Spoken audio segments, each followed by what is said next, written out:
Dr. Aron Kristjáns, þú ert sálfræðingur og deildarforseti íþróttadeildar HR. Já. Velkomin í 24/7. Takk fyrir að bjóða mér. Já, bara gaman að fá þig. Gaman að koma. Ég held að þú ég held að við hellum okkur bara beint í þetta, því að þetta eru 12 spurningar í rauninni. Ok. Sem ég fæ hans að spyrja þig og síðan fyrir við einhverja umræður út frá því, Ok. Og það sem ég finnst samina þig, því að fyrsta spurningin er alltaf botnaði þetta, að það sem ég finnst samina þig er svolítið íþróttir og sálfræði. Þannig að mér finnst liggja beinast fyrir að segja botnaði þetta íþróttasálfræði er. Íþróttasálfræði margt. Ok.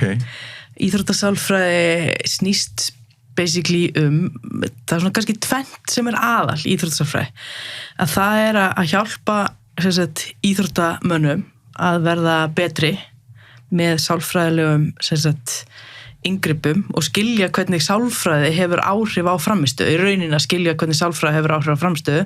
Svo er það hitt sem er miklu minna talað að það er að skilja hvernig sálfræði hefur áhrif á líðan í rauninni. Íþróttasálfræði heitir eiginlega ensku Sport and Exercise Psychology og grunnbók í íþróttasálfræði, hún snýst mjög mikið það að skilja hvernig ákveðnir hlutir hafa áhrif á íþróttamenn, hvernig hefur kvíði áhrif á skotnýtingu í körfubolta, við tökum það sem dæmi, hvernig getur sjónmynda þjálfun hjálpað að taka aukaspyrnur í fótbolta, eitthvað svona En það er líka fjallað það hvernig getum við minnkað þunglyndiseinkenni með hreyfingu. Svo dæmi sem tekið. Þannig að það er annars vegar þessi partur af íþróttasálfræði sem snýst að hjálpa íþróttamönnum við að ná hámarksárangri og líða ágætlega á meðan þeir eru að ná þessum hámarksárangri af því það er hægt að ná hámarksárangri með alveg ömurlegum aðferðum það sem rústar íþróttamanninum í rauninni. Og hins vegar þetta, hvernig getum við unnið á allskyns vanda með í rauninni einhvers konar hreyfingu.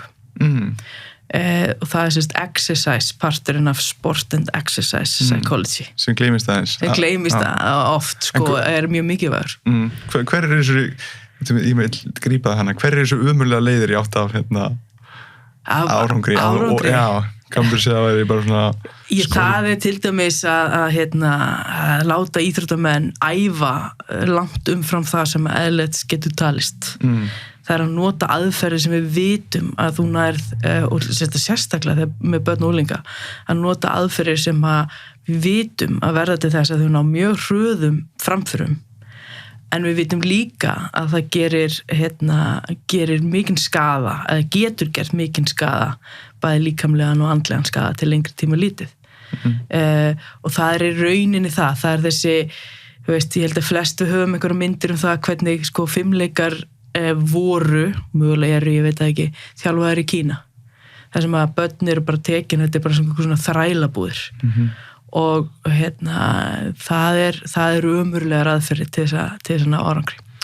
Ég velti fyrir mér ég var að lesa bókundaginn sem heitir Reins sem svolítið hakkar hann að taka nálgun á specialisti eða generalisti og hann svolítið að hakka þessa umræðu í sig deliberate practice að þurfa þessar 10.000 klukkustundir og bara vera í einu eins og með svo sjá með Tiger Woods til dæmis stafa með öryggisorð til þess að fyrir pappa sinn bara til þess að segja út af því að það væri ómikið bara álag og ómikið æfa og svo framvegis og Tiger Woods hann er búin að rosa mikið meiddur þannig að hann æfði svo rosalega mikið skilur mig lenti alls konar við sinni einkalífinu og í rauninni það sem ég fekk út í bókinni er að vera góður í mörgum svo Roger Federer, hann var í fótbolta hann var í sönga, dans og hann var líka í tennis og það sé rauninni betri leiðinni átt að árangri. Já, algjörlega. Þetta er bara það sem það sem við bara sjáum úr rannsóknum. Það er svolítið búið að taka þessa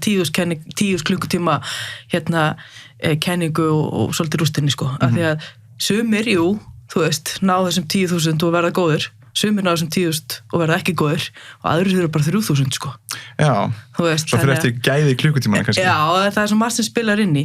Ég meina við sjáum það bara að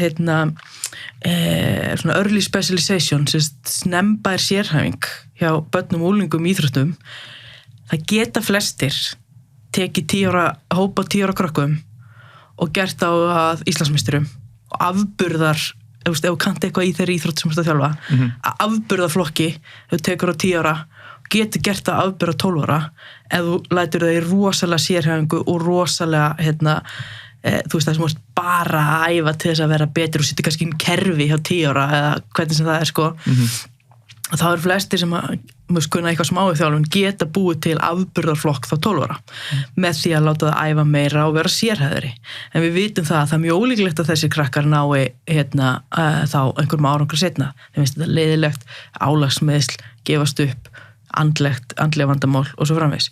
Það sem við sjáum hvað er best fyrir krakka, bæði andlega og líkamlega, er að þau fá mjög fjölbreyttan grunn, eins og þetta nefna með Roger Federer, að þau fá að prófa mjög margar æfingar, eða margar íþróttir, helst séu bara í 2-3 greinum sko, og ef þú ætlar að vera með eina grein, þar sem að, eins og segjum bara körfubolta, þar sem þú ert að láta 10, 11, 12 ára krakka æfa 6 sinnum í viku, þá hafa það náttúrulega ekki rými til þess að prófa sig áfram í einhver öðru. Þannig að, en sérhæfingin verður svo að byrja bara þegar þú eru orðin kannski komin á úlingsaldur, það fer aðeins eftir íþróttagreinum, að hvenær svona þú toppar í íþróttagreininni, þú veist, þú toppar aðeins kannski fyrr í 5 leikum, þótt að það er svona vísvitandi verið að reyna að senka því, það var þannig, heldur en í kannski í boltagreinunum, það sem að svona pík er, ég veit ekki, 28, 9, 30, eitthvað svoleið sko.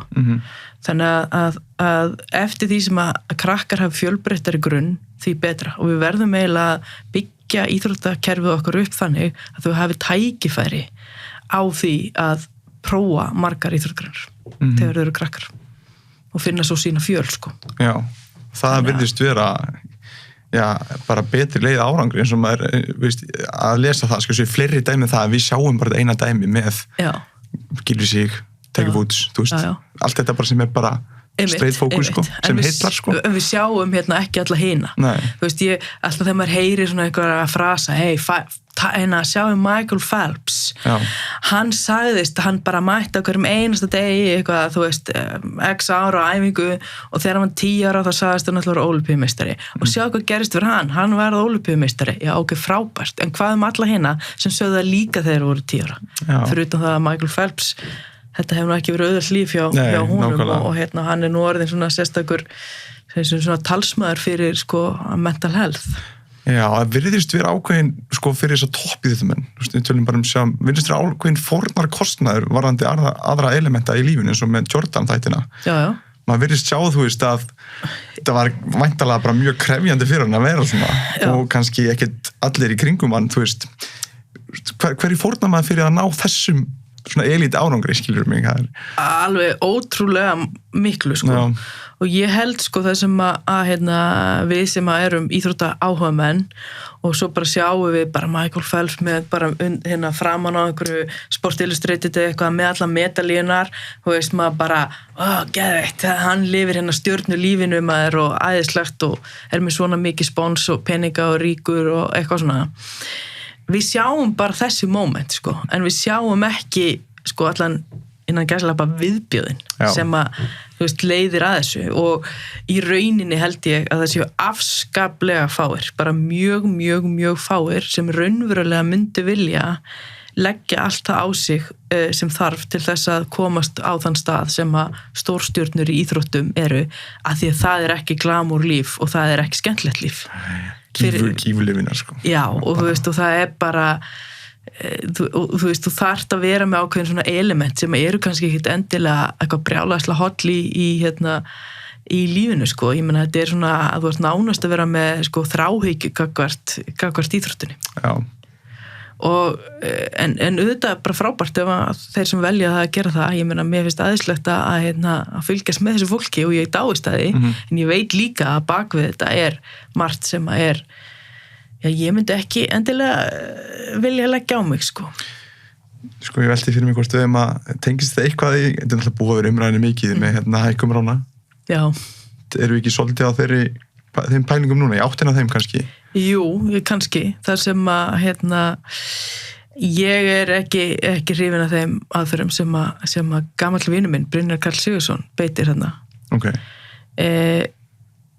Það sem að ég sé þar að einmitt sem ég var að nefna, þetta mjög, þetta svona early specialization. Það ekkert hægt að neitt að rífast það, Það meira æfingamagn, það eru þjálfunar, það farið í, ég sá einhverju vídeó þarna, kerfi og svona hjá litlum stelpum og það notast við aðferðir sem að eiga sér enga stoð í sálfræði til dæmis. Og það nefnt að þetta sé svona einhvers konar exposure aðferð. Exposure að berskjalda þá fólk fyrir einhverjum áreitum sem þau verða fyrir í lífinu og þá verður það sterkara að takast á við það áreiti síðar. Já. Og þetta bara eins og ef þú trættu við hunda og steila hitta hund, þetta bara svona grunnkenning sálfræði. En þarna var til dæmis einhver æfing sem að þetta var, það sem að það átt að trasttokka hvor aðra og þjálfarinn sem að trasttokka þær einhvern veginn og maður velti fyrir sér, hvenær í lífinu lendir fólk í þessu, að það sé bara einhver sem að drullar yfir það. Ég meina, það mjög sjaldan sem við lendum í því og það á ymmit þá, staðan fyrir að kenna þeim að þola þetta. Af því að þegar maður lendir í þetta, þá verður maður annarkvort að labba út úr aðstæðanum eða hreinlega svara fyrir sig. Og ég gæti ekki sé þetta kennslu element þarna. Og þetta á svona, við höfum rætt þetta saman, margir sálfræðingar, og þetta á svona kennslu element, ef þú ert að kenna þeim eitthvað þarna, að þá það að beygja sig undir vald.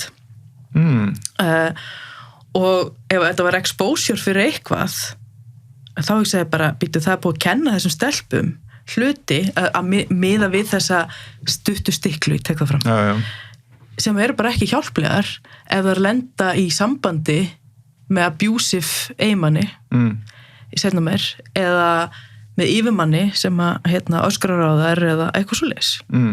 Að það bara að segja já, amen og áfram gakk, þetta ekki gott. Og einhverju kunna hugsa núna, ég hef bara býttu í afreksíþróttum, þá trasttokka og eitthvað svona, nei, það bara allavega, kannast ég ekki við það, ég var að reyna að hugsa, ég spilaði fyrir landsliðið í mörg ár og ég spilaði við margara bestu handboltakonum í heimi, það var lið þarna og náttúrulega á Íslandi. Ég man ekkert eftir því að það hefði einhver verið gjörsamlega trasttokka mann, og ef það var þannig að bara, hvað rugl þetta, og kannski upp í stúka eins. Þannig að, já, nei, út frá mjög mörgum ástæðum ég ekki hrifin af þessum þjálfunaraðferðum og ég get bara bent á, Viðar Halldórsson hefur fjallað ágætlega þetta, Sigrún Danielsdóttir sálfræðingur, barnasálfræðingur, sett inn status þar sem hún fór vel yfir þetta, Brian Daniel Marshall sem var landsliðsþjálfari í Sundi hefur fjallað þetta, Daði Rapsson hefur fjallað þetta og svo kannski get ég bent á fyrirlestur sem að Sveinn Þorgeirsson hélt bara fyrir viku eða eitthvað, þar sem hann var einmitt að fjalla þessa hluti líka, bara út frá því hvað vísindin segja okkur, Þannig að þetta ekki leiðin til þess að búa til afreksíþróttamenn og þetta heldur ekki leiðin til þess að búa til íþróttafólk út af því að við erum með, barn- og unglingastarf snýst að við viljum halda krökkum eins lengi inn við íþróttum og við getum. Það alveg klárt og ég veit það bara að brottfallið úr þessum hóp hefur verið gífurlegt. Þannig að, já, og ég veit það líka að sumar stelpurnar sem hafa farið þarna í gegn bara traumatiseraðar, og sína bara einkenni, bara að það hefur lent í eitthvað svona áfalli. Og það ekki hægt að hafa það þannig ef eitt barn kemur traumatiserað út úr einhver æfingaprógrammi, þá það æfingaprógramm ekki þess verið. Punktur. Þannig að ef það skæðilegt fyrir einsling, þá það ekki ekki verðum að tala börn og börn, það bara ekki hægt. Við myndum aldrei sætt okkur það í skólakerfinu til dæmis. Þannig að ég hef heyrt hann tala líka að vilja gera tilbúinandi lífið, eins og sér, í framtíðinni, með þessu exposure therapy. Og þið talið mér að þið erum að ræða saman að byggt á því sem þið hafa séð, þá þetta ekki það. Nei, þetta einhver miskilningur á exposure. Þetta bara einhver algjör miskilningur á exposure. Já. Eins og þetta kemur fram í þessari mynd.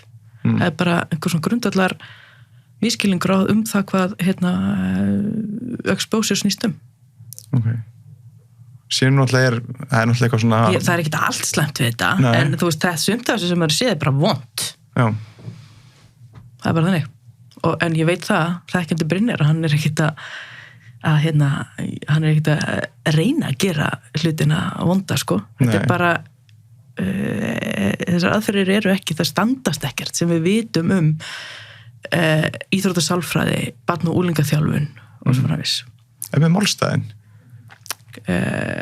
bara alltaf konur með því að þú veist að geta spila á móti strákum og þannig bara frábært sko bara endilega að valdefla unga stelpur en það sem svona stuðaði mig aðeins í því sko var að það skrifu bref þarna einhvern tímann stelpunar og það sem þau sögðu þú veist að þær vildi spila við stráka og bara frábært og segja að við viljum breyta heiminum og eitthvað svona en við getum það ekki án Brynjars og þetta er ekki valdefling þetta er þvert á móti þá einmitt að valdefling snýst það að þær geti gert allt sem þær vilja án Brynjars en að valdefla stelpur í íþróttum bara go for it sko Algjörlega Við halda áfram Já, núna verður allt vittlust ef þessi maður Fá þessu umræða aftur í bara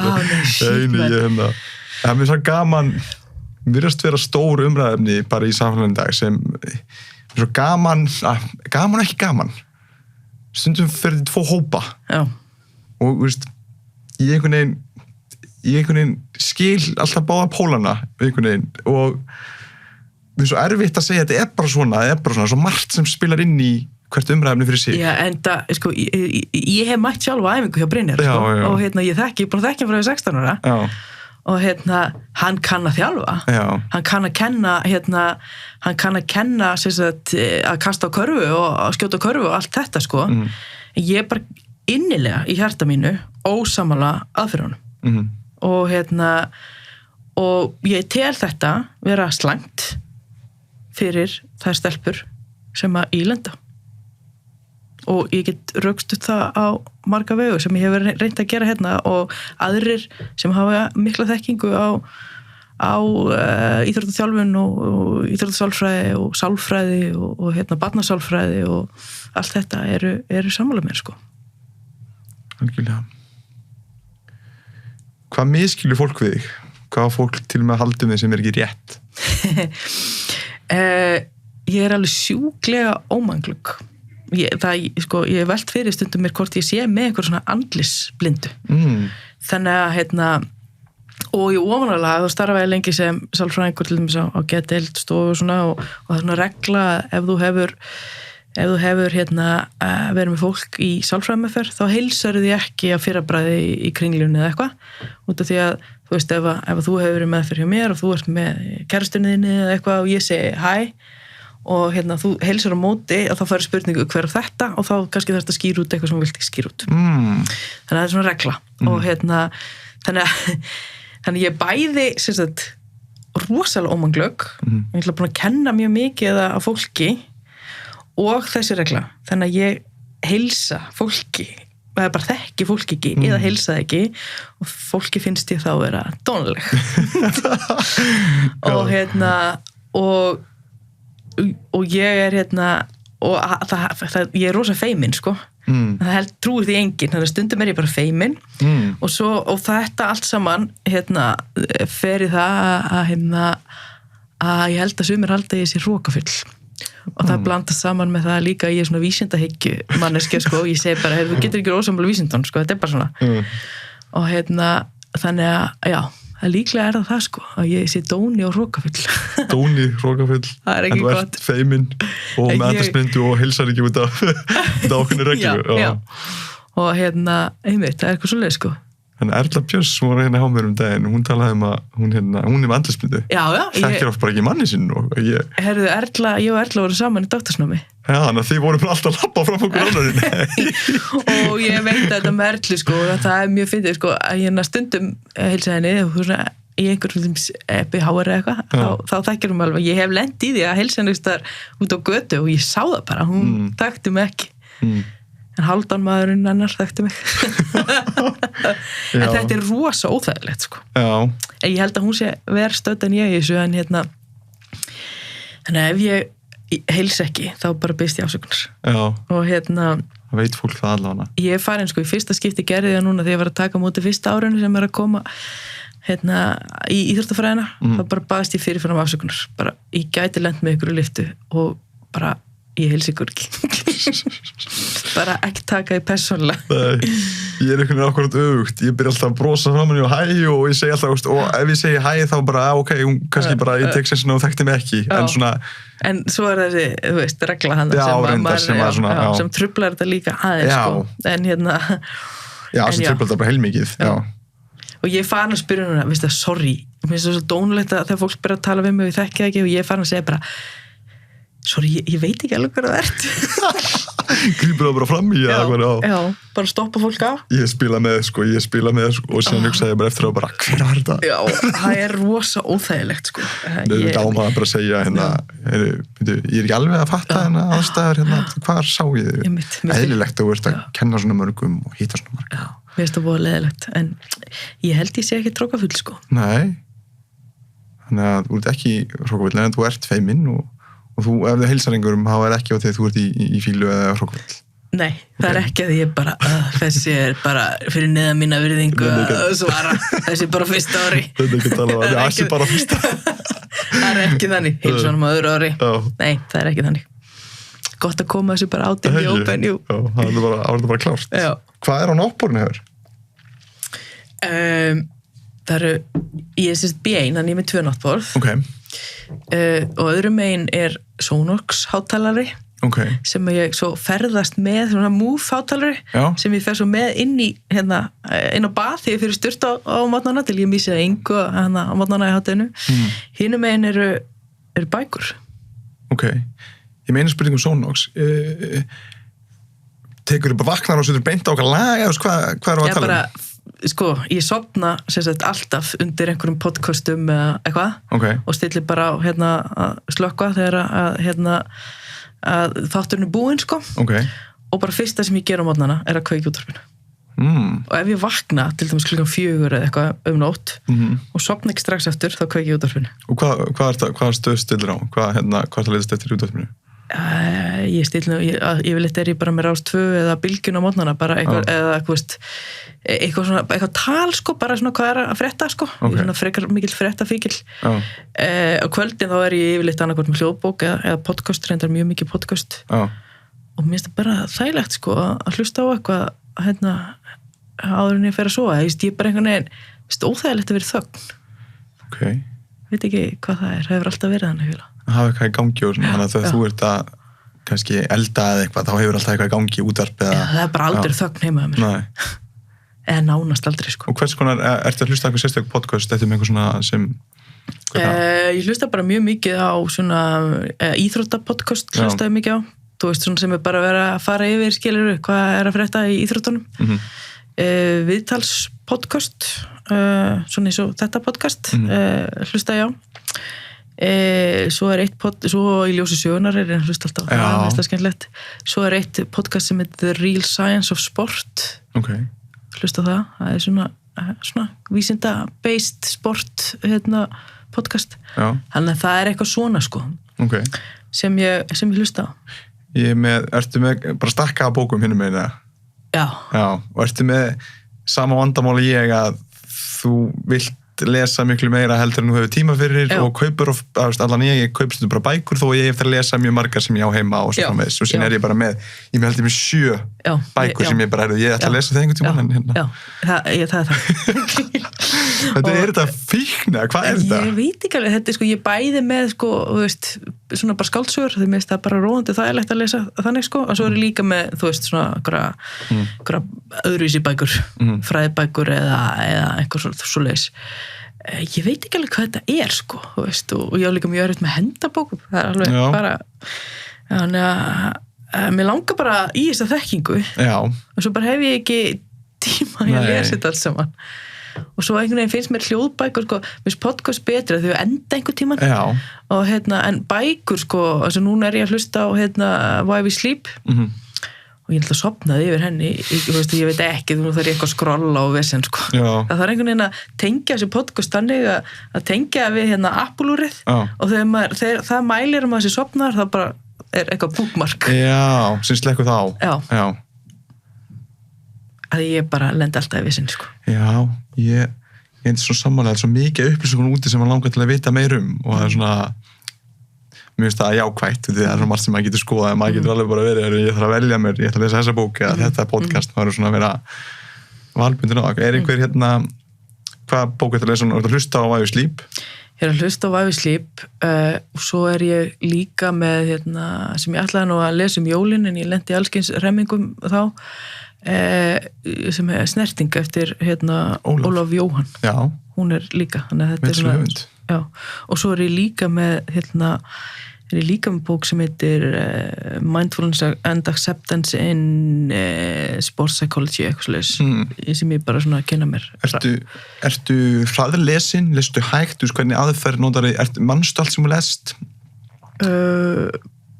Ég veit ekki hvort ég lesi hægt eða hratt því ég veit ekki hvernig hvað er lestarhraði ég held ég lesi bara venjuleg sko.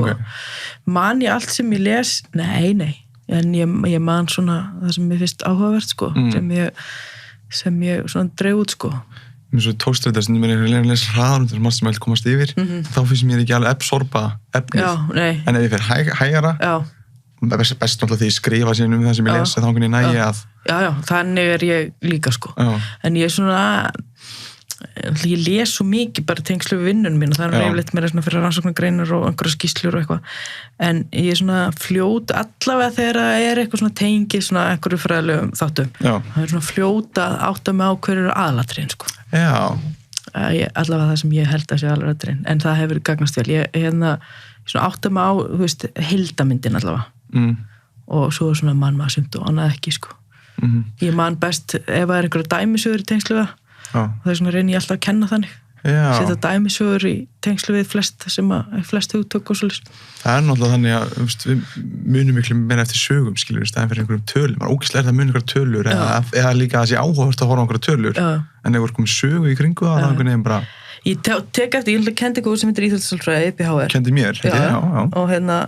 Og þú veist, ég man eftir spurðstundum í prófum kenningu sem snýst það hvernig sjálfströst hefur áhrif á árangur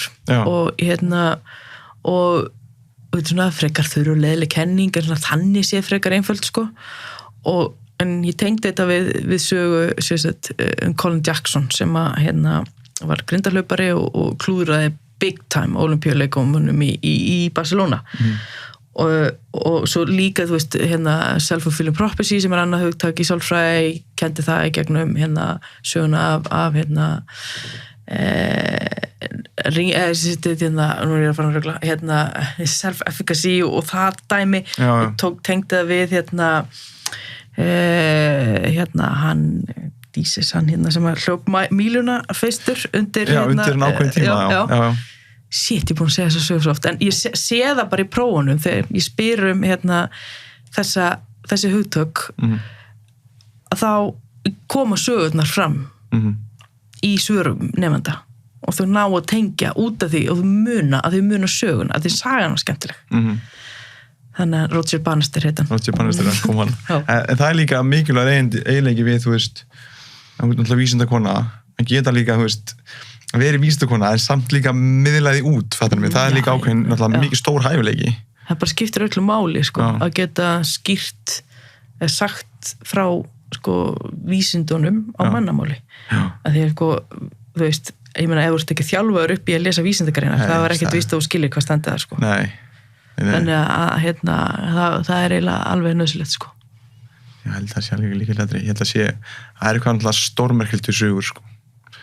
Bara hvernig það grípur athygli okkar, hvernig við munum í kringu hvernig við hugsum lífið einhvern veginn í sögum líka og tölum í sögum það var náttúrulega örgulega eitthvað tengslum við bara hvernig við þróum það er bara eina leiðin til að færa upplýsingar og bara hvernig sögur það er potið sko það er allavega ég þarf að tengja þetta við eitthvað sem að make a sense fyrir mér og ég reyna að kenna það þannig líka það er ákveðin list já og stundum einhver leiðileg kenning og eða, þú veist, einhver kenning sem er svo fyrir eitthvað þurr og maður næri ekki alveg að finna sögu sko, þú veist, en maður reynir alltaf að gera það. Já. Hvað er að finnast það sem þú lendi í nýlega? Nýlega? Oh my god. Já.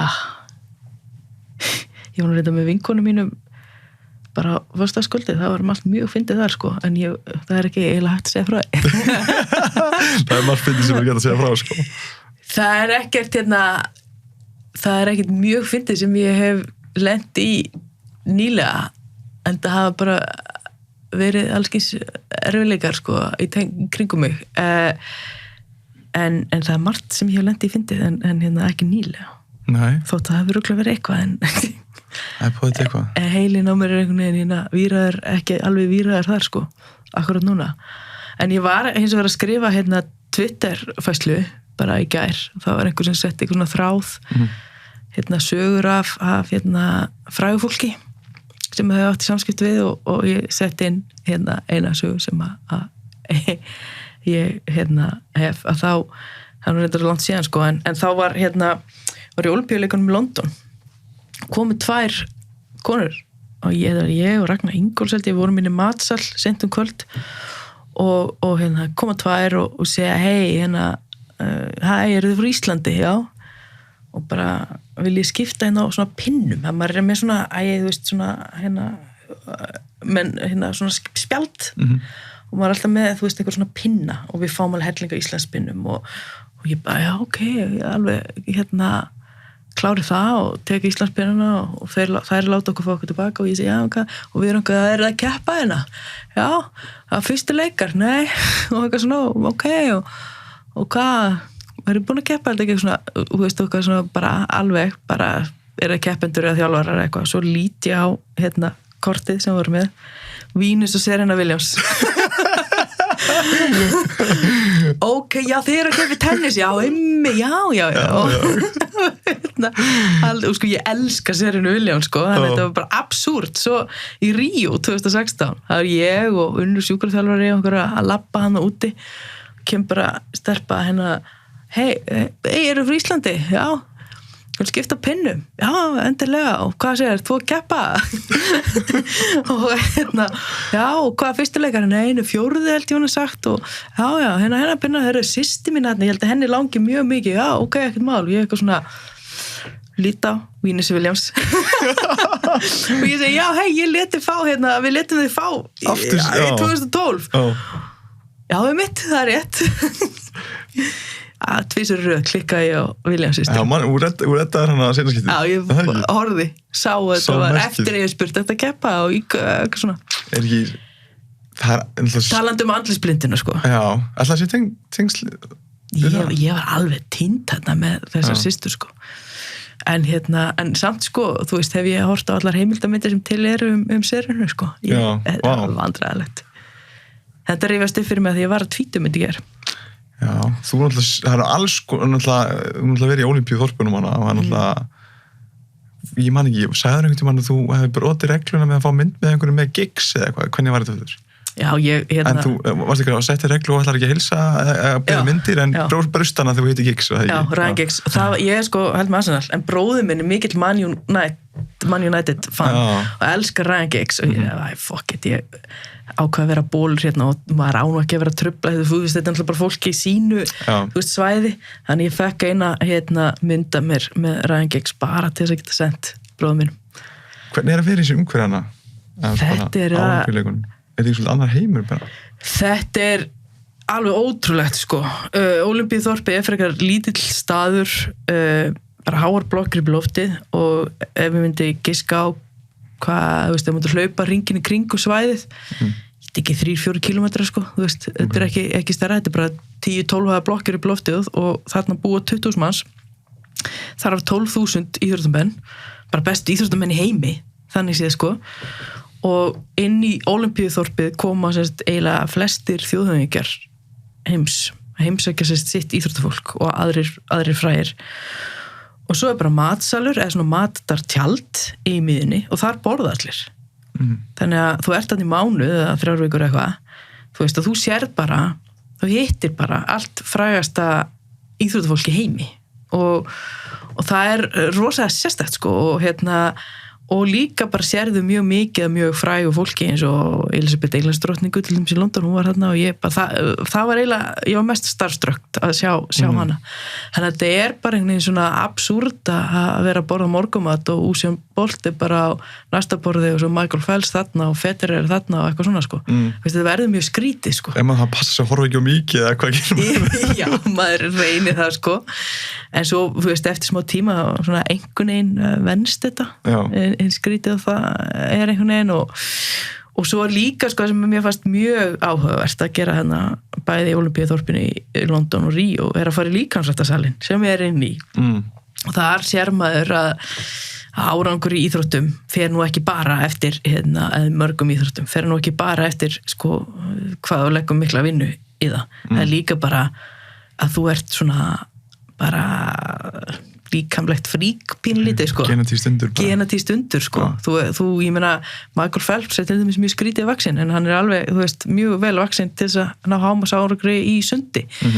Þú veist, og það bara, þú veist, það eru fólk af öllum stærðum og gerðum sko og það segir manni líka að fólk í formi lítur alls konar út.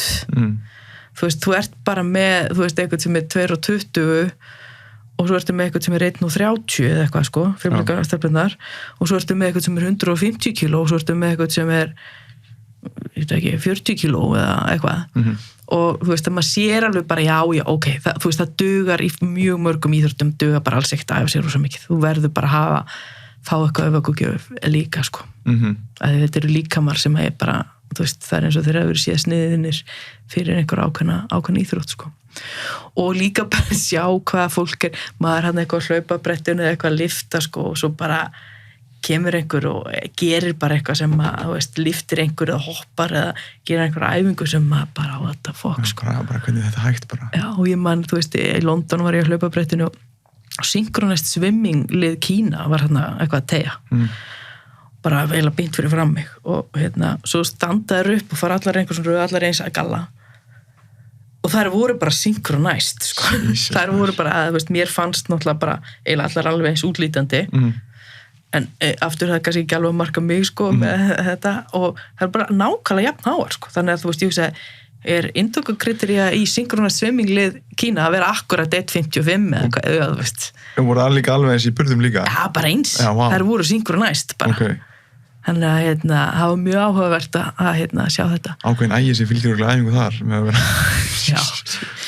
Þannig að, já, þú veist, maður sér alveg að auðvitað þetta fólk sem er búið að leggja gífulega á sig, en mjög margir fá líka einhverja meðgjöf, sko. Já, fá ákveðins fórskot með því. Já. Allavega í ákveðnum íþróttum. Já. Þú veist, ég meina, þú veist, blagmennirnir voru allir bara, þú veist, 2 og 10, sko, og mjög grannir og svo stöðu sem í ólympísku lyftingunum bara, þú veist, pínu litlir og með stutta útlimi og þú veist allt þetta. Algjörlega, það spilar inn í. Hvað helst einu svona væri satt sem þú ert öðru máli í dag? Er eitthvað sem þú þurft að aflæra? Já, margt maður. En það sem að kemur kannski helst upp í hugan á mér að ég var sunnudagsskólabarn. Okay. Fór í sunnudagsskóla og laugardagaskóla og fór í KFMK og svona og það var alveg gaman og þú veist, sé ekki alls ekki sko og trúði bara að Guð væri til og Jesú og svona og ég trúði ekki í dag, ég trúði svona nánast trúlaus. Okay. Mamma örugglega lumiði sína að heyra þetta en þannig það nú bara og það kannski hefur með þetta að gera, þú veist, þegar maður er svona mikið í vísindum sko, þá verður einhvern veginn erfiðir að trúa að Guð sé til sko, það ekki alveg röglið, þannig að ég veit ekki hvort ég einhvern veginn aflærði það sko, það er svona eitthvað sem kemur sterkast í hugan á mér, en svo hef ég breytt skoðun á mjög mörgu sko, ég til dæmis, mér fannst kynjakvóti vera mjög heimskulegt fyrirbæri einu sinni og núna sé ég að það er örugglega nauðsynlegt á einhverjum sviðum sem dæmi sko. Þannig að ég svona maður lærir að þroskast sko. Breyttist það með Guð og það eftir að fórst í vísindin að unda því? Það svona, veist ég meðal þegar maður er barn, þá er maður bara með sína barnatrú, sko. Já. En vísindin, þau íta verulega undir það að manni finnst þetta ekki alveg meika senn, sko. Þetta, þú veist, stendst ekki, en ég finnst að rektu það að aðrir trúi. Nei. Það bara, þú veist, hver verður að hafa sinn háttin á í því, bara full virðing, sko. En ég bara get ekki trúið þessu. En trúir, hvað ég segja, þú trúir væntanlega á eitthvað. Ég er ekki að tala með tengslu við kannski, hvernig getur orðað þetta? Aðskiljum trú frá kannski trúarbröðum. Og því ég spurði einu sinni hvort þú værir spiritual master og þú sagðir ég er á vísinda sunni til svona spiritual. Já, ég er það. Það er spáði hvort trúir á eitthvað? Nei, ég bara trú á fólk. Ok. Ég trú á vísindin. Já, trú á vísindin. Ég trú á vísindin geti gefið okkur svör og leiðir.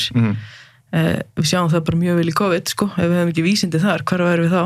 Nákvæmlega. En vísindin leysa samt ekki nærið allt, sko. Og vísindin er ekkert við á öllum sviðum lífsins. Nei. Ég bara trúi á fólk og ég trúi að það góða í fólki og eitthvað svona, en ég trúi ekkert á neitt eitthvað sem er æðri mátt en neitt þannig, sko. Nei. Eru vísindi þín guð það? Nei, sko, vísindi geta verið ógeðslega léleg. Ég hef bók sem heitir Bad Science. Já. Nei, ég bara, þú veist, ég bara trúi bara á að svona bara almennt sé gott fólk og hafa gott fólk í kringu sig, þá gengur vel, sko, okkur svo leið, sko, en nei, ég veit ekki alveg hvað ég ætti að trúa á, sko. Nei. Þannig að en þú veist, já. En ég meina, þú veist, sem ég segja, trúir á þessi líf á öðrum hnöttum, það hlýtur eiginlega að vera, sko. En ég trú kannski ekki á grænar geimverur sem koma á geimskipi, sko. Nei. En með hitt, kynjakvotan. Hvað var það sem, af hverju þurfum við að hafa kynjakvota? Af hverju trúir því núna? Já, maður bara sé, sko, þú veist, ég held að sé, þú veist, í stjórnum fyrirtækja, bara stjórnun íþróttafélaga og svona framvegs, þá skiptir máli að það sé fjölbreyttur hópur sem kemur að, því að fólk hugsa ólíkt og eitthvað svona. Ég held að sé ekkert gott að það séu, þú veist, í stjórn, til dæmis íþróttafélags, að það séu 10 miðaldra kallmenn.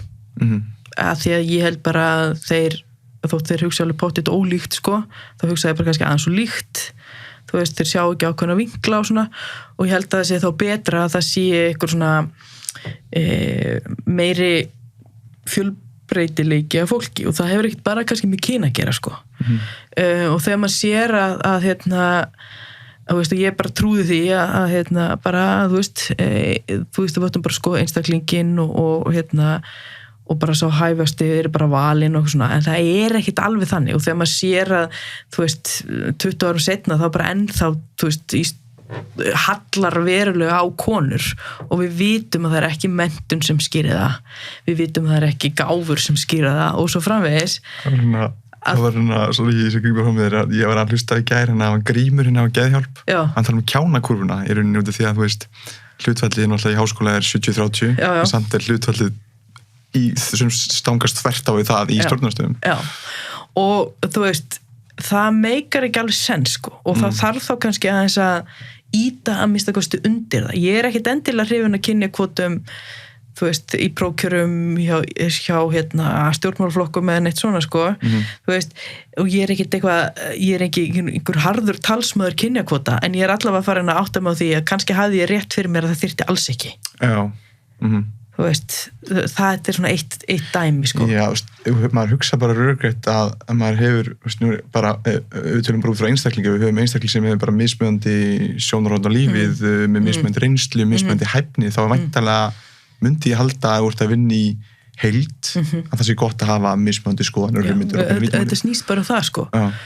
Og þú veist, ég veit alveg, þú veist, hvað gerir maður ef maður er beðin hey, þú veist, við þurfum að fylla upp í stjórnina, þú veist, dettur einhvern hug og hvern bendir maður á? Maður bendir á þann sem maður í sínu nærumhverfi, sko. Ef ég beðin að benda á eitthvað góðan til þess að sitja í stjórn Vals í Valsari, myndi ég líklega benda á einhverja vinkonu mína. Já, sem varst kannski með í hófboltanum. Já, eitthvað svona, sem bara svipum aldrei og ég, sem er hérna kannski að hugsa svolítið líkt og ég, þú veist, að því að maður velur sér fólk í kringu sig sem er þannig, þú veist, þannig að ég ekki að segja, þú veist, að hérna miðaldra kallar, þeir bara séu ykkur í samsari að vera saman, sko, en þetta bara, þeir eru bara líklegir til þess að benda á eitthvað í sínu nærumhverfi og það er þá líklegt til þess að vera annar miðaldra kallmaður, fattarðu?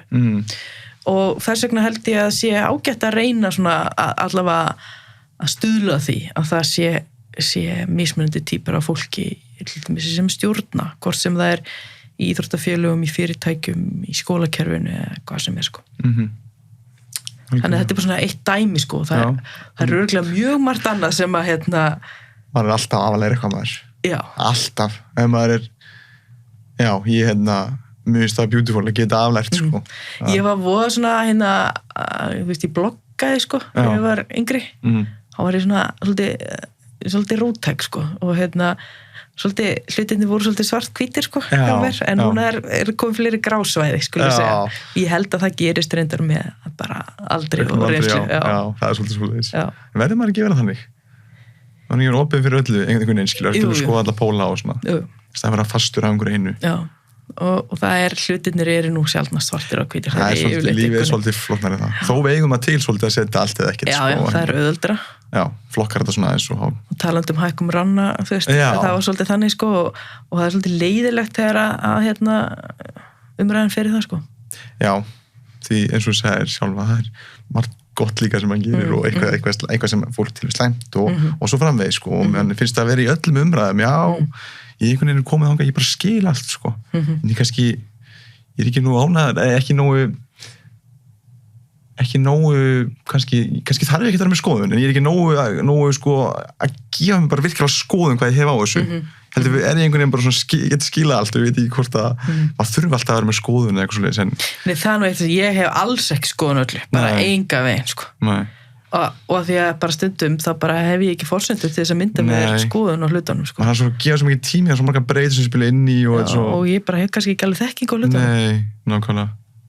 Þannig að þá verður bara aðrir sem hafa meiri þekkingu og sem geta debita það. Já, til dæmis eins og sóttvarnir, sko. Ég er ekki sérfræðingur faraldsfræði né smitsjúkdómum, þannig ég bara treysti þeim sem hafa meira vit en ég á þessu. Já. Hver er helsti vendipunktur sem voru upplegað lífinu til þessa? Sko, það er eitt sem að kemur í hugan, sko, þegar ég var að læra sálfræði, bara í BS-námi sálfræði, þá datt mér aldrei í hug íþróttasálfræði. Og ég hitti mann sem að, þú veist, það var eiginlega enginn að vinna við þetta eða gera eitthvað í þessu á þeim tíma og ég svona, þú veist, spurðist fyrir og þú veist, ég bara, þetta er bara vonlaust, sko. Hafði alveg áhuga en það var bara svona þegar ég tók sem samtölinn og googlið eins og var, þú veist, þannig 2003, sko, að þá bara var einhvern veginn ekki margt sem að kom til greina í þeim efnum. Þannig að ég ákveð svo að skrá mig í framhaldsnámi í sálfræði við HÍ og ætlaði að fara út en ýmsar ástæður sem ég fór ekki út og fyrst degi að þá er ég að fara inn á nemendaskrifstofu, nei, hvað heitir þetta, nemendaskrána sem að borgar gjöldin og að fara þangað til að borga skólgjöldin og þá hitt ég mann sem að hét Friðrik K. Jónsson og prófessor við sálfræðideildina og ég þekkti hann náttúrulega, hann hafði kennt mér og ég er að fara inn í framhaldsnámið og hann segir, heyrðu Hafrún, ég veit að þú ert að byrja í framhaldsnáminu og þú ætlar að skoða íþróttasálfræði. Þú ætlar að ég er með verkefni fyrir þig og þú ætlar að gera meistaraverkefni íþróttasálfræði og ætlar að skoða það. Og ég bara svona, ok, cool, geri það. Og það hefur mótað mitt líf mjög mikið síðan. Og það var, ef að ég hefði ekki hitt Friðrik þann dag eða hann hefði ekki sett mig inn í þetta, þá er ég ekkert viss að ég væri að gera það sem ég er að gera í dag. Samanskapi getið sagt ég labbaði á æfingu hjá Val þegar ég var 12 ára, það hefur haft það eiginlega mjög mikið af fólki sem að mínum bestu vinum eru tengdir Val á eitthvað nátt sko. Ég tel mig að vera mjög heppin með fólki í kringum mig. Það oft svona eins og bara akkurat á þessum tímapunkti varstu hann með að skila sig inn og hann grípið þig. Kannski það gerst einhvern veginn seinna, en einhvern veginn svona oft svona litli hlutir sem breyta bara breyta lífinu. Já, algjörlega. Og hann Friðrik, hann og svo var hann leiðbeinandi minn og svona og og hann hafði alltaf trúað því að þetta geti ég gert og þetta geti ég gert vel og já, ég hugsa oft til hann sko, hann dó svo úr krabbameini, ekkert löngu eftir þetta og og mér oft hugsað til hans, mér langar svo að segja honum hvað ég að gera þetta. Hann verulega stoltið, hann var svona mentoriðin bara í rauninni. Já, hann var það.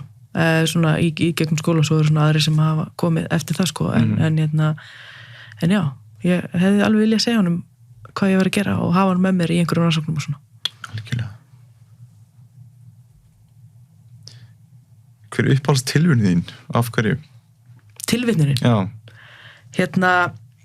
I think therefore I am heiti Cogito ergo sum sem bara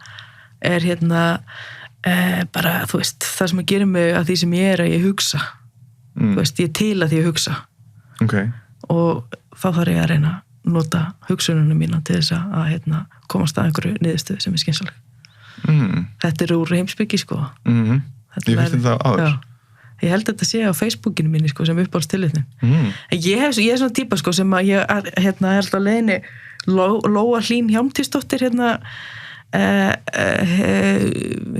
myndlistakona og sönguna í FM Belfast. Við vorum vinkonur voru saman í Hólbergsskóla og ég var að skoða síðan hennar, hún var að selja svona myndir sem hún gerir, hún er ógeðslega fyndin típa og gerir ógeðslega fyndnar myndir og og ein myndin er bleikt og stendur þetta hér á að vera Instagram kvót eitthvað svona sem þú hefur nákvæmlega ekkert gagnar að ég er alltaf bara svona ég er bara ok, þú veist þessi kvót sem að fólk setur stundum á Instagram það breyta ekki lífinu fyrir neitt sko þannig að ég var að kaupa mér þetta listaverk eftir Lóu og setja upp á vegg heima með mér. Þetta var eitthvað svona, mér fannst þetta ég bara, ok, þetta er mér rétt líst. Þetta er svolítið vinsælt, það var með kvóta. Já, Instagram kvóta er ekki farið að gera neitt fyrir lífið þetta runni. Nei. Það er kannski peppar í 3 mínútur svo bara breytur Já, mér finnst oft gaman að pæla í tilvitnunum frá sérstaklega einhverjum svona sem eru bara, ég veit, eru bara stórir í kannski einhverju sem ég áhuga á bara eins og Joseph Campbell eða Carl Jung eða eitthvað svona sem er gaman að pæla í bara svona merkum hugsun sem voru bara með einhverja Nietzsche eða Frankl eða einhver sko. Þetta er bara úr heimspekinni sko, sem ég lærði á meðan ég var í sálfræðinni sko. Tóku svolítið heimspeki og ég hafði nú gaman að þeim sko, gömlu góðu heimspekingunum. Þannig að fólk sem er að deila tilvitnun og setja tilvitnanir þá er þetta ekki að gera mikið gagn. Smástundi kannski. Já, þetta er svo grund alltaf eitthvað. Þetta er svona einföldin á hlutunum en ef fólk hefur gaman að þið, bara flott sko. Já. Kannski er akkurat þetta sem að fólk segir í sér hrókaföldu. En þú veist, jú, þetta er góð kvót, það má alveg nota þau sko. Það er líka annað kvót sem ég nota, sem ætti breyti Instagram kvót sem að ég svona hef lært mikið um CBT, Cognitive Behavioral Therapy hugræna atferlismeðferð og það er svona svo aðferð sem ég beiti helst þegar ég er að vera sálfræðingur og það kemur sko úr stóuspekinni í rauninni hugræna atferlismeðferð og það er eitt kvót sem ég man ekki nákvæmlega hvernig en það er einhvern veginn svona þetta er eitt stóuspekingurinn minnum mig sem sagði þetta menn raskast ekki af hlutunum sem að þeir eru fyrir eitthvað svona heldur hvernig þeir líta á þá sem að er bara basically að að þú getur alltaf valið hvernig þú túlkar það sem að gerist í umhverfinu eða það er atburðir sem þú lendir í eða þú hefur alltaf val það hvernig þú velur að hugsa það sem að þú verður fyrir í lífinu. Hvað merkingu þú dregur úr því og svo framvegis. Og það við drögum mismöndi merkingu úr því við hugsa mismöndi mat. Já, ég lýsi því, þú getur alltaf verið, þú getur verið standað upp á Esju, upp á toppi og þú getur hort niður og séð urð og grjót og mold og leðju, ljótt útsýni, eða þú getur hort upp og séð fallega yfir alla Reykjavík, Þú veist, þannig að þú stendur á nákvæmlega sama stað en þú getur alveg gjörsamlega ólík sjónarhorn bara eftir hvernig þú velur að hreyfa höfuðið þar, Og það sama á við að þegar maður lendir í erfiðleikum eða eitthvað, það hefur alltaf einhvers konar val það hvernig þú ákveður að tækla aðstæður. Sem er mjög gott, skiptir alveg máli. Og það þýðir að krafturinn svolítið í okkar höndum í rauninni, í endadagsins kannski. Já, maður hefur alltaf val. Auðvitað það þannig að þú veist, til dæmis, ef einhver deyr sem þau þykir vænt kannski langt fyrir aldur fram, ég meina, auðvitað líður illa, auðvitað tekur það á þig og allt þetta, en þú hefur samt val hvernig þú spilar úr þeim aðstæðum. Alltaf eitthvað val. En það breytir því ekki að það er erfitt að velja að vera eitthvað hress með það, Já, það er erfitt, já, klálega. En þetta er svona grunnurinn úr, hugræna atferlismeðferð. Já. Það ert að breyta í rauninni hvernig þú hugsar eitthvað sem hjálpa þér að miða áfram og kannski hvernig worldviewið líka. Já, þetta er bara, hvað skonar viðhorf við höfum til hlutana. Ég meina, þú veist, við tökum bara mjög oft dæmi, skilur í hugræna atferlismeðferð þegar þú kemur í vinnuna og það er einhver sem heilsar þér ekki á mótni. Þú veist, kemur einhver og þú segir hæ og við komum til heilsar þér ekki tilbaka. Og ég man í vann með 2 svona upp á geðdeild sem bara heilsu bara stundur bara alls ekkert og þú veist, þú getur valið að hugsa það, býtum að bara annars höfur eða sá mikið eða heyrði ekki í mér eða eitthvað, eða vá, það lítur eitthvað að mér, ég er alveg ómöguleg. Já, hún er í fílutum því ég gerir þetta. Já, eitthvað svona Þetta truflar svo lífið á mörgum held ég. Já. Þannig að þetta er bara svona mjög klassískt dæmi sem að við kennum til dæmis í hugræna atferlismeðferð sem svona dæmi það að þú hefur alltaf val það hvernig þú velur að túlka hlutina. Já, náttúrulega margar allar þessar hugsana-villur og ég man ég var í bara miðju COVID á verðan ekki byrjuð einhver 3. bylgja eða eitthvað og ég þetta er svona dæmi hvernig getur svona bara haft áhrif bara svona einhver lítil hugsun.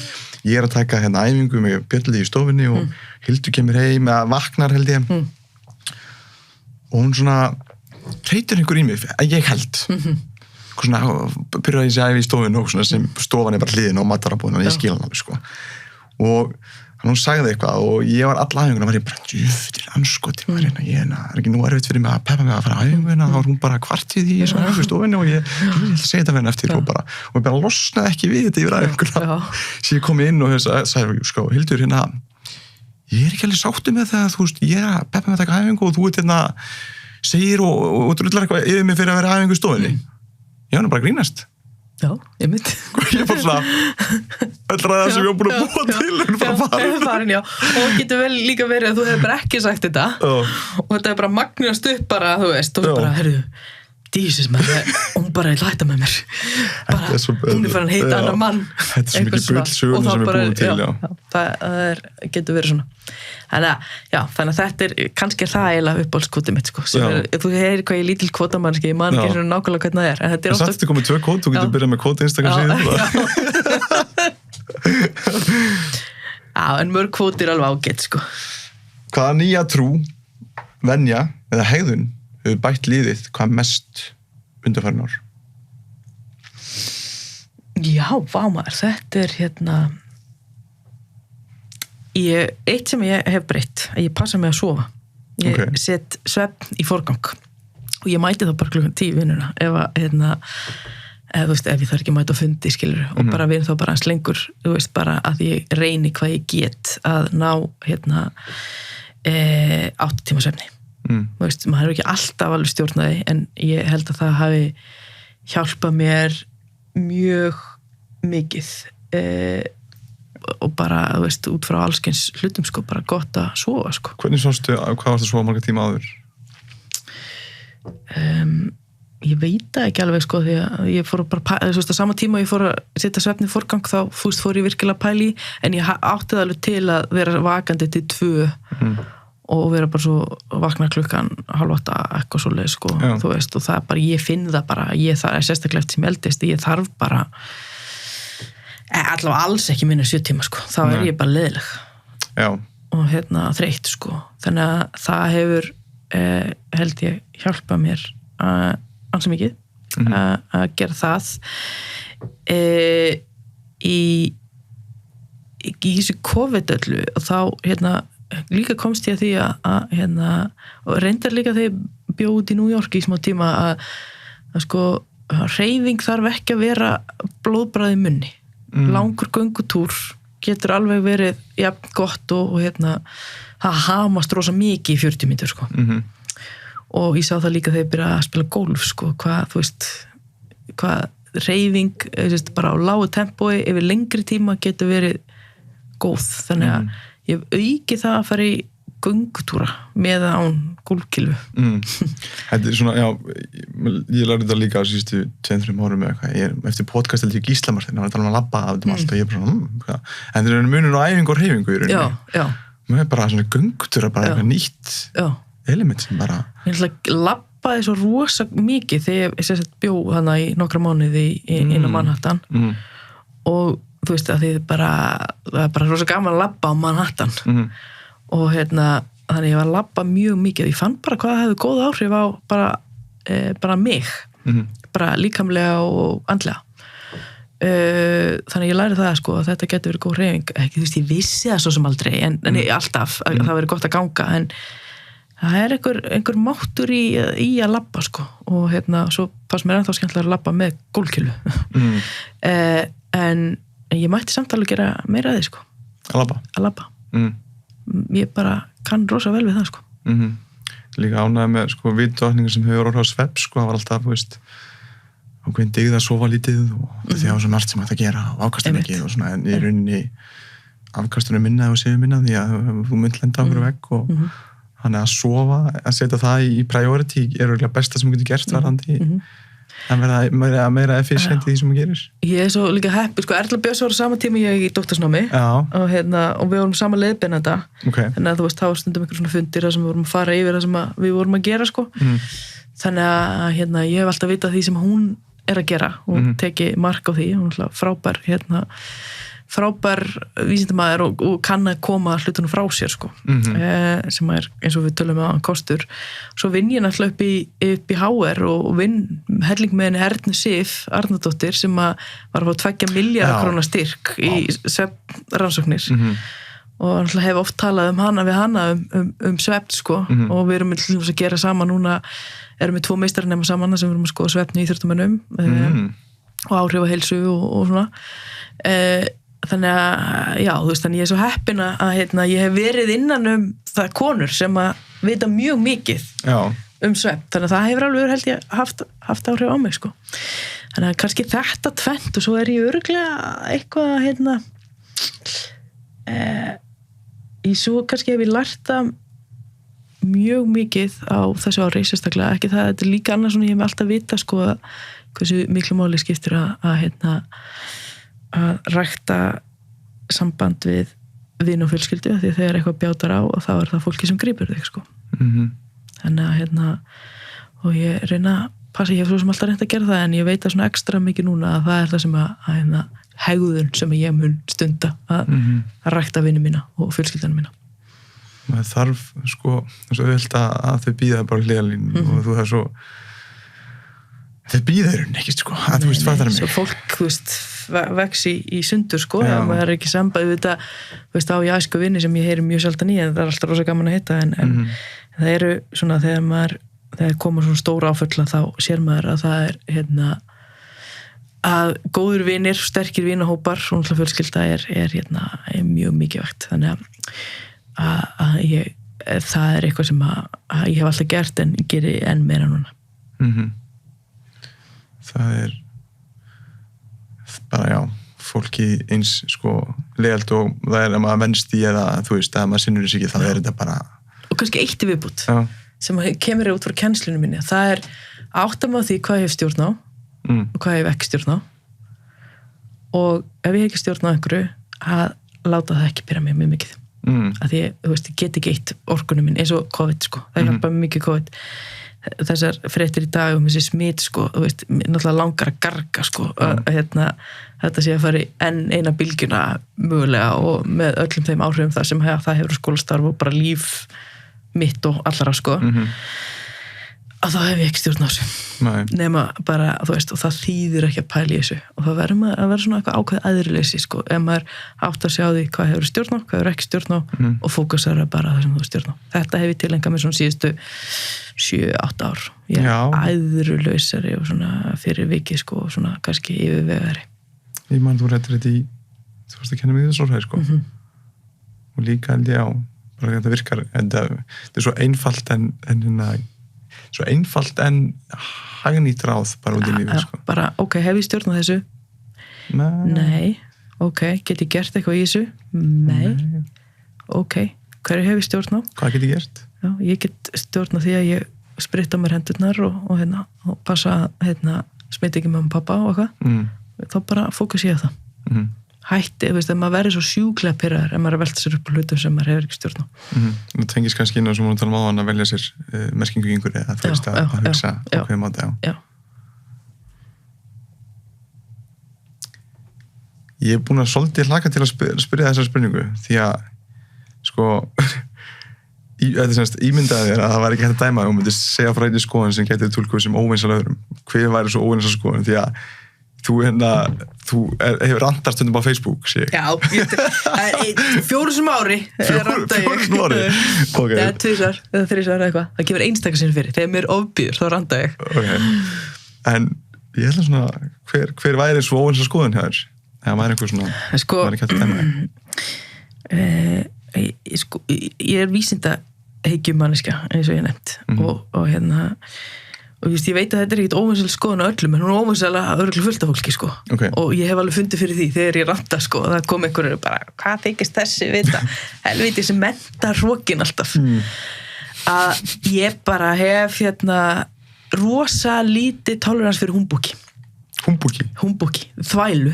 Eitthvað sem að er sett í einhvern svona búning að þetta sé eitthvað þú veist, málið, sko. Okay. Og þú veist, við getum bara nefnt, sko, þetta er óvinsal skoðun, homopatía.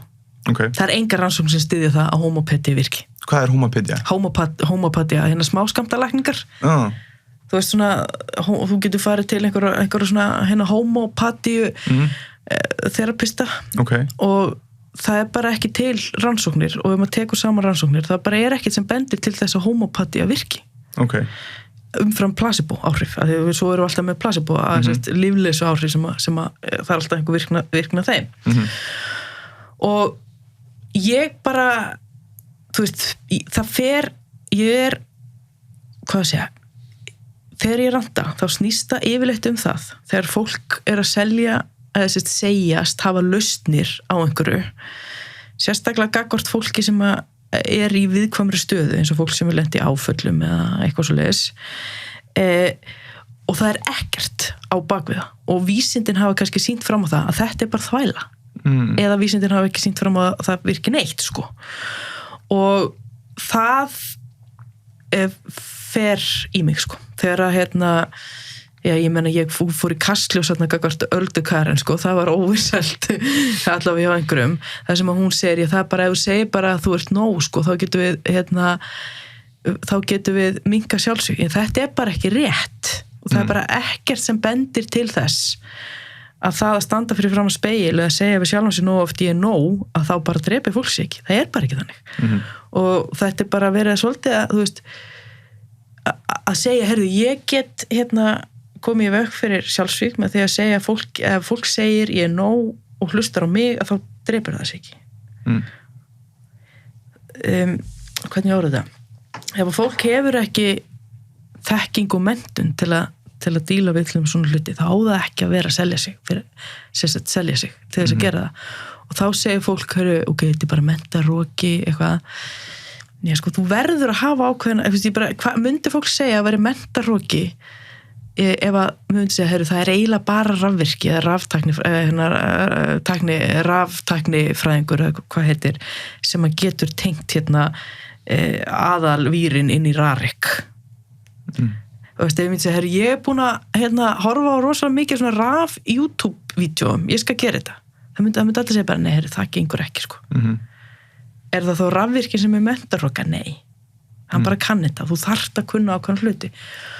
Og þegar þau verið að selja fólki sem er í krabbameinsmeðferð eða ef við höfum orðið fyrir áföllum, það er eitthvað rosa vinsælt núna alltaf að hjálpa fólki sem orðið fyrir áföllum eða eitthvað, ef við verið að selja því einhverju lausn á sínum vandamálum, hvort sem það er homeopatía eða smáskandalalækningar eða hvað sem það kann að vera og segja, heyrðu, hér, þú ert með vandamál, ég skal leysa það og við vitum það, samkvæmt vísindunum að þetta bara virkar ekki umfram placebo. Það eiginlega fyrirlít ég, sko. Af því að ég skil alveg fólkið sem að á við vandamál að stríða. Það vill gera allt sem það getur til þess að leysa það vandamál sem er ólæknandi krabbamein. Og mér finnst bara ljótt að segja við eitthvað sem er með ólæknandi krabbamein, heyrðu, ég skal lækna þetta, ég er með lausnina, það er homeopatía. Eða hvað, ég nefni það bara sem dæmi eða segðu bara sérst nóg og þá leysist þetta allt saman og fólk kannski borgar helling fyrir þetta og auðvitað ég myndi örugglega að gera það líka ef ég væri í þessari stöðu en þegar við vitum að vísindin benda til þess að það hjálpar ekki neitt til, bara 0 og við erum búin að skoða það eða jafnvel eins og stundum getur gert illt verra það bara mega ekki, sko. Þannig að ég og vinir mínir vorum með sem síðu sem heit Humbúk, þar sem við vorum að fara yfir alla þvæluna sem fólki hefur verið selt í gegnum tíðina. Ennþá þannig, það hefur verið að selja fólki alls kynst þvælu.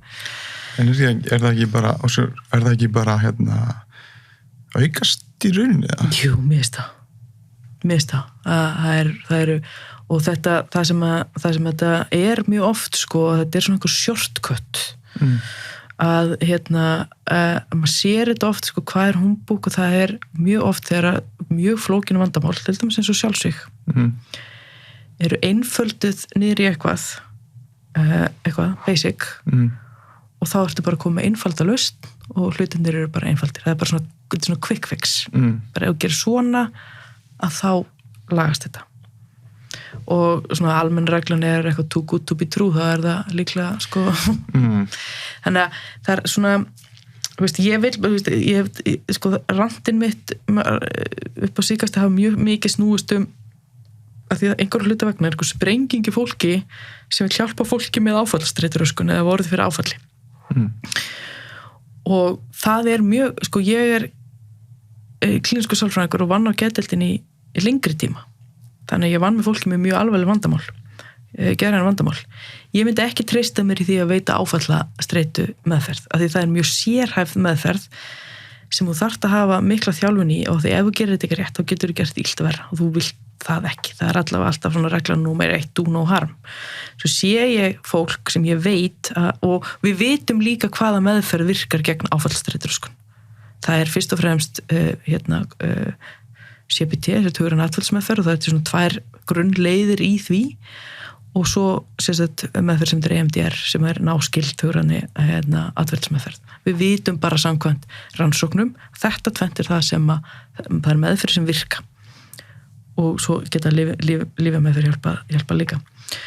En svo sér maður fólk sem er að beita einhverjum meðferðum sem að við vitum að virka í það minnsta ekki jafn vel og þessar meðferðir sem eru svona treatment of choice eða hafa ekki skilning á að það getur gert illt verra og eitthvað og ég veit það bara að stundum kemur fólk sem að fer í meðferð til, ég kalla þetta bara fúskara, kemur svo inn til sálfræðinga sem hafa sérþekkingu og eru bara skemmtir eftir að hafa farið í gegnum einhverja þvælu, eitthvað Humbúk, einhverjar meðferðir sem eða einhver intervention sem að bara þú verður að vita hvað það gera, þú verður að hafa tölvöld mikla þjálfun og menntun til þess að vinna með svona fólki og yfirleitt þegar ég sé eitthvað sem að er svona að þá bara þá ofbýði mér yfirleitt sko að því að þetta getur verið hættulegt sko. Þannig þegar fólk er að selja eitthvað ákveðið að þú veist með ákveðna til dæmis bara þessu tilviki meðferð og það er ekki með eitt sem bakkar upp í rauninni meðferðina að það fyrir í rauninni þú þólið það ekki því að það getur haft skaflegar afleiðingar fyrir fólk sem er í jafnvel í neyð og hefur ekkert hann að leita og fyrir þessa meðferð að kemja verðundi. Og það verður ekki þess að fær kannski aldrei rétta meðferð og þetta getur bara haft mjög slæm áhrif á líf fólks til lengri tíma og þetta er svona spurningum að kunna ekki sín takmörk sko. Já. Þú veist, ef að þú hefur lesið 10 sjálfshjálparbækur þá ertu ekki tilbúin að hjálpa fólki sem að glímir við alvarleg einkenni vegna áfalla. Bara rétt eins og ef ég er búin að lesa nokkra bækur og horfa mjög mikið að þáttum að Grey's Anatomy og lesa bækur skurðlækningar, þá er ég ekki tilbúin að fara í botlangaskurð sko, vera læknir. Þetta er bara, þú verður að vita hvað það að gera. Og þarna segir fólki að þetta er meira helvitis mentarhrokin. Já, ég menna að það er ástæða fyrir því að fólk lærir eitthvað, hvort sem það er smíði eða rafvirkjun eða þú vilt að verkfræðingur, hann er burðarþoli á brú sko.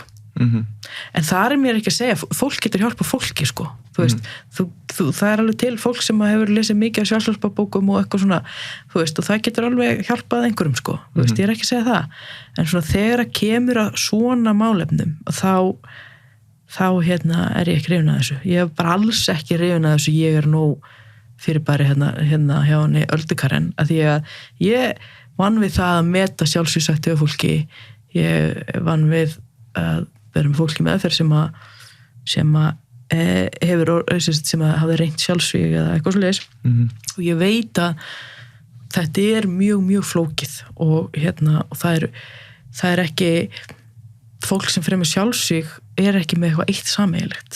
Það getur verið mjög ólíkar ástæður og ólík ferli sem að hrindast að því að fólk fremur sjálfsvíg og ég misti góðan vin minn í sjálfsvíg, bara mjög kæran vin núna í janúar og þá rifið þetta upp fyrir mér sko og ég er bara reið. Það var ekki það að hann klikkaði því að segja ég er nóg.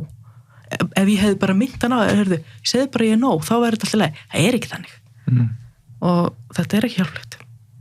Þannig að já, ok, nú er ég búin að ranta. Það er ekki. Og pústa þess. Þú mátt klippa þetta til sko ef þetta er mikið. Nei, alls ekki. Ég veist ekki að þetta treysta það hér. Ef við getum veifað tvörðarsprota og listið vandamál í heiminum í dag, hvað væri það? Já, vámaður.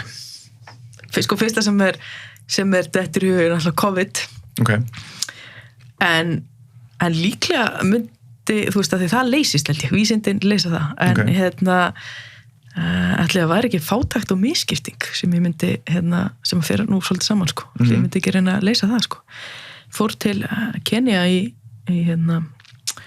janúar fyrir árið síðan, rétt fyrir COVID sko. Og þú veist, var í einhverjum fátækarkörfum í Mombasa og eitthvað og það er ekki gott það sem að fátækt og misskipting hefur gert sko. Þannig að ég myndi reyna þótt ég sko er til hægri í stjórnmálum, en það er samt það sem ég myndi vilja, það er að reyna einhvern veginn að auka minnka fátækt og með því að auka kannski minnka misskiptingu. Þannig að allir fá sömu tækifærin á að Já, við fáum allavega eitthvað nærði sko, að við erum náttúrulega alveg óbóðslegir lukkunar pamfílar á Íslandi sko, við höfum það ég ætla ekki að gera lítið úr fátækt fólks á Íslandi engan veginn sko, en ég menna það er ekki hægt að bera hana saman við fátæktina sem að maður sér til dæmis út í Afríku. Nei. Það er bara já. Maður þurfi líka sko bara að sjá þetta með berum augum, skilur mig, það er bara maður áttast ekkert á þessu sko. Nei. Það var mjög sláandi að vera að sjá bara hvernig þetta er sko, hvernig fólk lifir. Þannig ekki ágætis yngri bara að vera þakkláttur fyrir það sem maður hefur síðan. Jú, við erum algjörir forréttinda pésar við öll á Íslandi. og þú veist, og í þessi COVID sko, þú veist, við erum líka bara algjörir COVID forréttinda pissar sko, auðvitað þetta búið og ömulegt og maður nennur sér ekki eitthvað en við höfum það svo miklu betra heldur en svo margir sko að maður bara verður að þakka fyrir það sko, þannig að þetta snýst allt einmitt hvernig horfur á hlutinu sko. Algjörlega. Síðasta spurningin, við mætti koma einungis einu á skilaboði og framfæra út lífið þitt til annar einslinga, hver væri svo skilaboð? Sko það tvennt sko sem dettur í hug núna. Okay. Annars vegar sá ég það var einhverjir þjóðarleiðtogar sem að voru bennir mitt það var eiginlega þessi spurning sko og það var eitthvað svona, þú veist, verið góð við hvort annað og eitthvað svona og mér fannst það sem að Katrín Jakobsdóttir sagði ógeðslega kúl, hún sagði hlusta á vísindin. Hlusta á vísindin? Já, af því að það var einmitt sko hvernig leysum við stærstu vandamál heimsins, ég meina loftslags vandamáli, við verðum að hlusta á vísindin þar og vandamálið þar að það er ekki nóg fólki sem hlustar á vísindin, þú veist, bara eins og Trump, þú veist, bara í afneitun gagvart loftslags vandanum, við verðum að hlusta á vísindin þar, við verðum að leysa það þannig og það er ekki bara, vísindin er ekki bara hvernig, þú veist, hvernig staðan er, heldur líka hvernig við áhrif á hegðun fólks, það er vísindi líka, að því fólk þarf að breyta hegðun sinni til þess að við leysum þessi loftslagsvandamál. Með COVID líka hlustum á vísindin, ég menna núna eru Bandaríkjamenn í vandamálum að því að, þú veist, það eru 50% búin að láta bólusetja sig og þeir eru vandræðið með að koma út bóluefnunum núna því að fólk hlustar ekki á vísindin, sko. Þannig að það er það, eða fókusera á það sem þú stjórn á, hætt að pæla í það sem þú ekki stjórn á. Það er annarkvort þetta. Mér finnst bara að þú hafa náð að summera að spjalla okkur upp í rauninni í 2 skilaboð, sko. Svolítið maður sé vísindi skín í gegn og mikilvæg þeirra og hvað þú brennir fyrir þau og líka svolítið þetta að þú hefur stjórnað hvernig þú bregst við aðstæðum og stjórnað sem ég geti stjórnað. Þetta er einfalt en örgulega með betra á þeim sem ég allavega hef séð, sko. Þetta hefur alltaf hjálpað mér og ég veit að þetta geti hjálpað heiminum líka. Já, þannig að hlustiði á vísindin og stjórnað sem geti stjórnað. Það er ekki bara flott lokaorð. Jú, það ekki. Jú, Hafrún, það var yndislegt að fá að tala við þig. Gaman að koma. Takk fyrir að gefa tíma. Gangi ég vel og hlakka til að sjá mér í randposta á Facebook. Ég reyna að lágmarka á það samt. En ég bara sagði gangi ég vel í öllu sem þú gera og þú gera flotta hluti og takk fyrir að gefa tíma. Takk.